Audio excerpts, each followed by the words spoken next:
বান্দা যদি নেক আমল করে আল্লাহ পাক বান্দার কপালে সৌভাগ্য লিখে দেন। বান্দা যখন গুনাহ করে আল্লাহ পাক তার কপালে দুর্ভাগ্য লিখে দেন। নবীজি বলেন মাইয়া আমাল সুআন ইউযাবি, যে কেউ গুনাহ করবে অবশ্যই সে তার শাস্তি ভোগ করবে।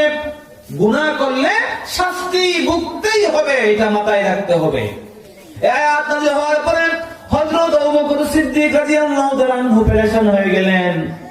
ইয়া রাসূলুল্লাহ, আল্লাহ পাক আয়াত নাযিল করেছেন গুনাহ করলে শাস্তি ভোগ করতে হবে, তাহলে তো আমাদের জন্য জাহান্নাম ছাড়া কোনো গতি নাই। নবীজি বলেন আবু বকর, এই জন্য তুমি টেনশন করো না, চিন্তা করো না। তুমি কি তোমার গায়ে কি কাঠের আঁচড় লাগে না?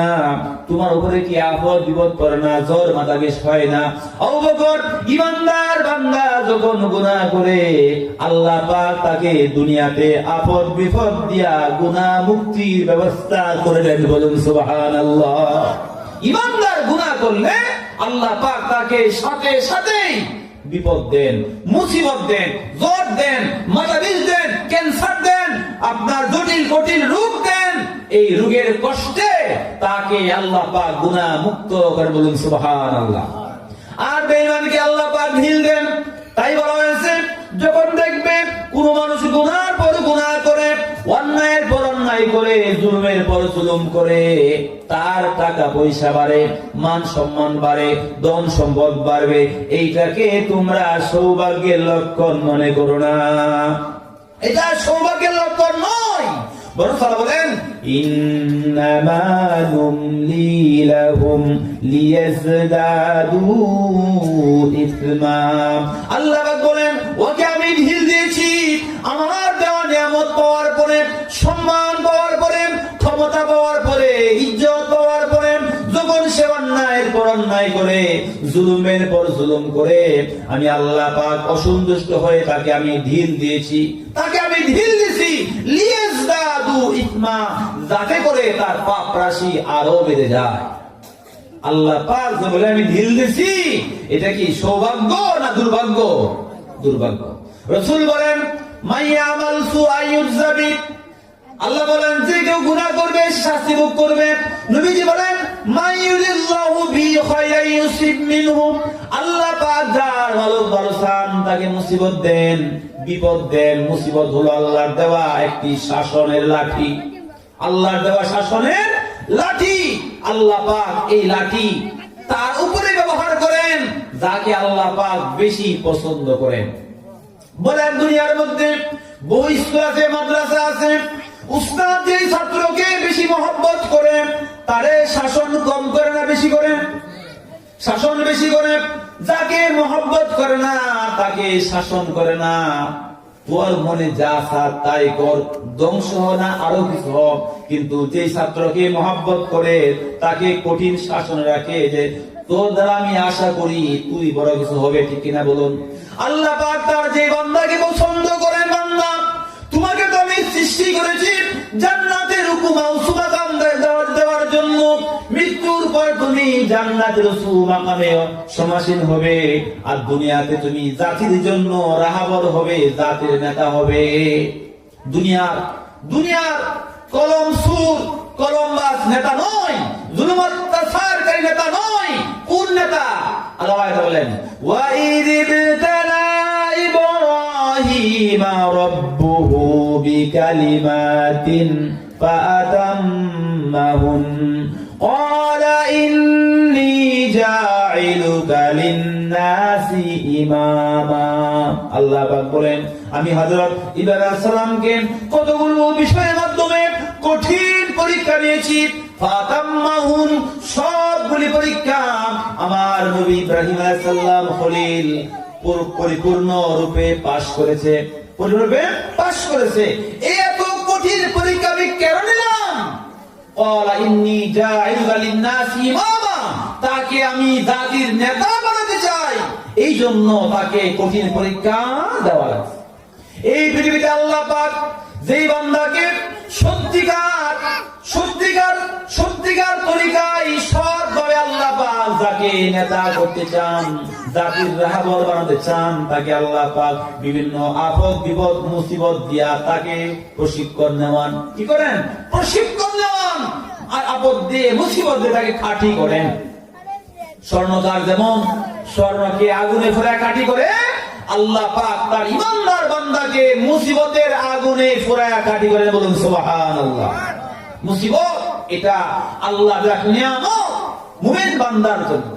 আর কাফেরকে, বদ্দিনকে, জালেমকে আল্লাহ পাক ঢিল দেন যাতে তার পাপ রাশি আরো বেড়ে যাবে। নাউজুবিল্লাহ।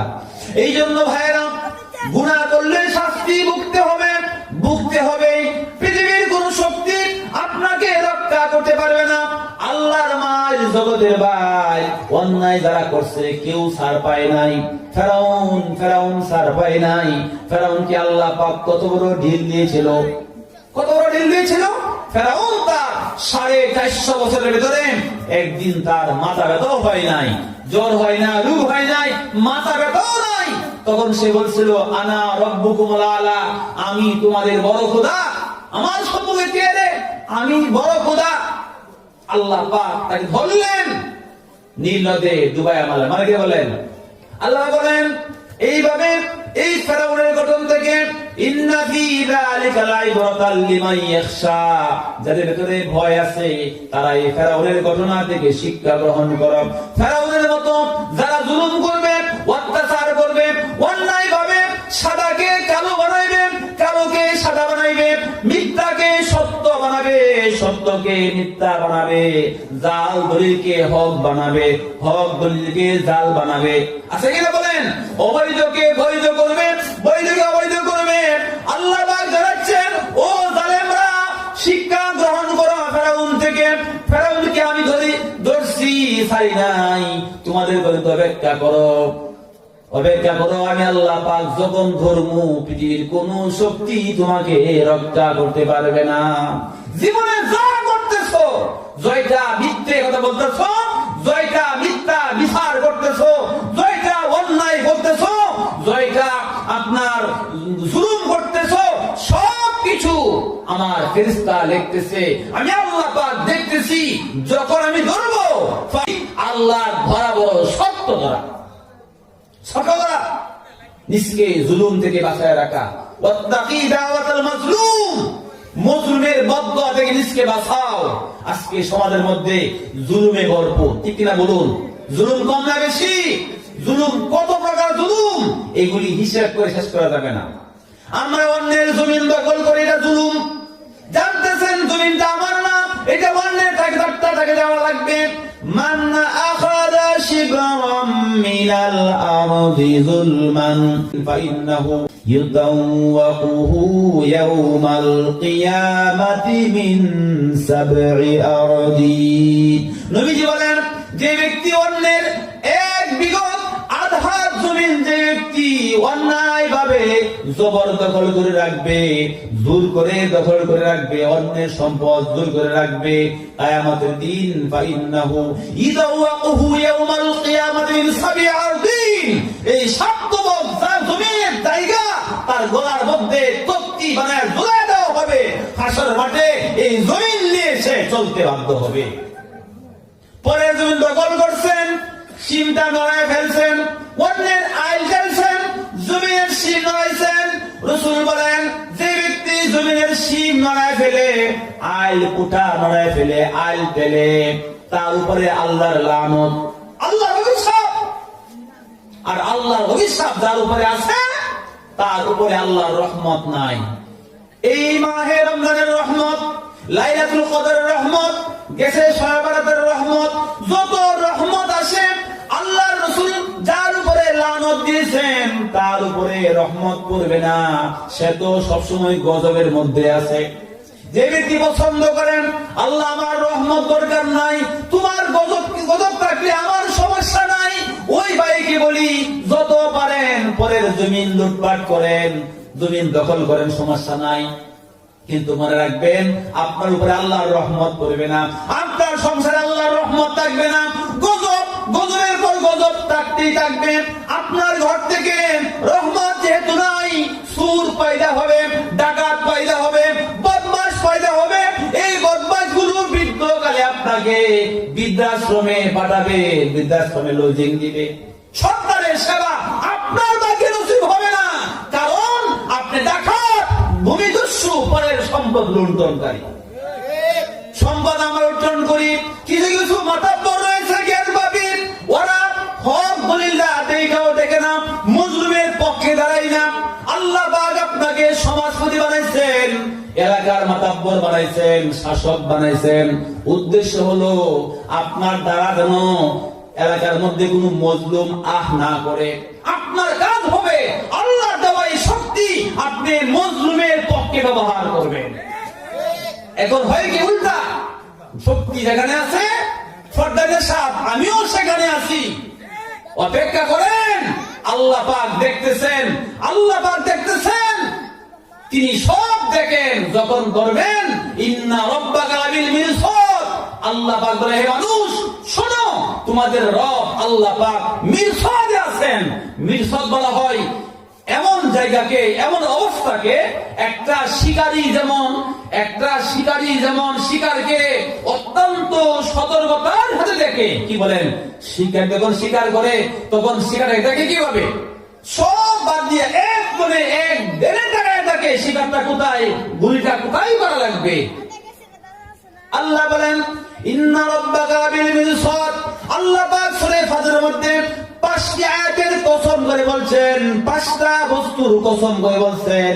আমি আল্লাহ পাক কসম করে বলতেছি, তোমার রব আল্লাহ পাক অত্যন্ত সতর্কতার সাথে শিকারী যেইভাবে শিকারকে দেখে, আল্লাহ পাক সেইভাবে তোমাদেরকে আমাদেরকে সব সময় দেখেন। সব সময় দেখতেছেন, কে নেই কথা বলো, কে অন্যায় কথা বলো, কে হক বলো, কে না হক বলো, আল্লাহ পাক সব দেখেন। তিনি দেখেন আর তিনি যা ইচ্ছা তাই করেন। এই জন্য মনে রাখবেন, প্রত্যেকটি মানুষের দুইটা জিনিস, একটা দায়িত্ব আর একটা অধিকার। আপনার মুসলমান ভাইয়ের প্রতি, প্রতিবেশীর প্রতি আপনার দায়িত্ব আছে, অধিকারও আছে। অধিকার পান নাই, দায়িত্ব আদায় করেন, দায়িত্ব আদায় করেন, আল্লাহর সাহায্য আপনার উপর আসবেই আসবে। আর জুলুম করবেন, আপনাকে তার শাস্তি ভোগ করাই লাগবে, ভোগ করাই লাগবে। মজলুম আল্লাহর কাছে যা বলে আল্লাহ পাক ফেরত দেন না, কবুল করে নেন। নবীজি বলেন কিয়ামতের দিন ওই ব্যক্তি আল্লাহর সাহায্য পাবে না, যেই দিন অন্য আল্লাহর সাহায্যের মুখোমুখি হবে, ওই ব্যক্তি সাহায্য পাবে না যখন দেখবে কোন বান্দাকে সে দুর্বল, তার পক্ষে কথা বলার কেউ নাই। এমন ব্যক্তি দেখার পর যেই মুসলমান তার শক্তি সামর্থ্য নিয়ে ওই ব্যক্তির পাশে দাঁড়াবে না, মুসলিমের পক্ষে কথা বলার শক্তি আছে, কথা বলবে না, কিয়ামতের দিন ওই লোকটা যখন বিপদে পড়বে, আল্লাহ পাক তখন তার পক্ষে কথা বলবেন না।